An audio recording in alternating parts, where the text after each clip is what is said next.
ගොඩක්ම ලේසියෙන් හදාගන්න පුළුවන් රසම රස වඩලප්පන් රෙසිපි එකක් අරන් ආවා.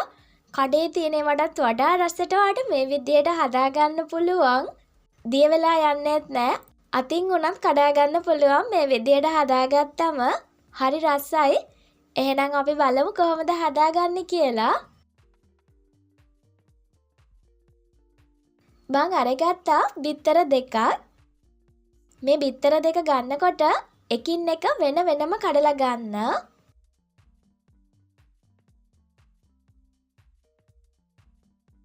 බිත්තර දෙක චුට්ටක් ගසා ගන්න පෙනෙනකන් වගේ. ඊට පස්සේ මම එකතු කරගන්නේ fresh milk මිලිලීටර් 100ක්. full cream එක ගන්න. පොල් කිරි ගන්නවා නම් උකු පොල් කිරි ගන්න ඕනේ. හකුරු ග්‍රෑම් 100ක්. මේ වෙනුවට පැණි ගන්න පුළුවන්.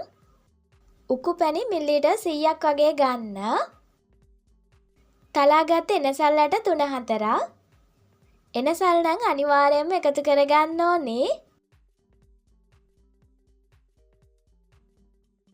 වැනිලා තේ හැඳි භාගයක්. ලුණු තේ හැඳි 8න් එකක් විතර.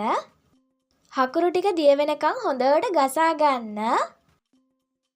විනාඩියක් විනාඩි 1මාරක් විතර.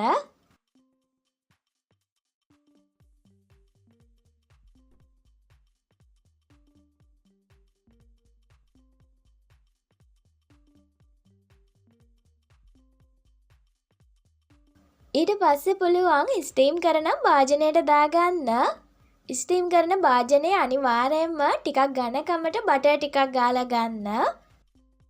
බටර් ටිකක් ගාලා ගත්තම ගලව ගන්න පුළුවන් ලේසියෙන්ම. ඒ වගේම පෙරලා දාගන්න ඕනේ. ඊට පස්සේ පුළුවන් ස්ටීම් කරන්න පුළුවන් ඕනම භාජනයක තියලා ස්ටීම් කරන්න. ස්ටීම් කරනකොට වඩලප්පම් මිශ්‍රණය දාගත්ත භාජනය කොයිල් පේපර් එකකින් හරි රෙදි කෑල්ලකින් හරි ආවරණය කරගන්න පුළුවන් ජල වාෂ්ප වැටෙනවට. එහෙම නැත්නම් ස්ටීම් කරන භාජනයේ පියන ආවරණය කරන්න. විනාඩි 20ක් 25ක් වගේ කාලයක් ස්ටීම් කරන්න ඕනේ. ඊට පස්සේ හොඳට නිවෙන්න තියන්න. නිවුනට පස්සේ ශීතකරණයේ සාමාන්‍ය කොටසේ පැයක් පැයකමාරක් වගේ තියලා ගන්න. එතකොට ලස්සනට ගලව ගන්න පුළුවන්. කැඩෙන්නේ එහෙම නැතුව. ඉතින් ඔන්න ඔය විදිහට ගොඩක් ලේසියෙන් රසම රස වඩලප්පන් එකක් හදාගන්න පුළුවන්. නිකන් ඉන්න වෙලාවට try කරලා බලන්න මේ වඩලප්පන් රෙසිපි එක. හරිම රසයි.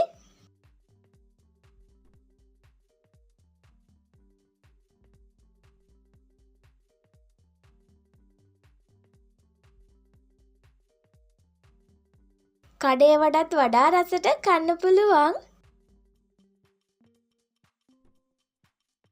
ලේසියෙන්ම හදාගන්න පුළුවන් රසම රස වඩලප්පන් වර්ග ගොඩාක් ඔයාලට මම කියලා දීලා තියෙනවා. ඔන්න ඒවත් බලන්න.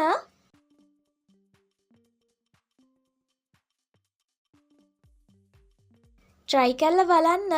ගිහින් එන්නම් ආයෙත් ඉක්මනින්ම හම්බ වෙමු ලැසි රෙසිපි එකකින්. ඔයාලට සුබ දවසක්.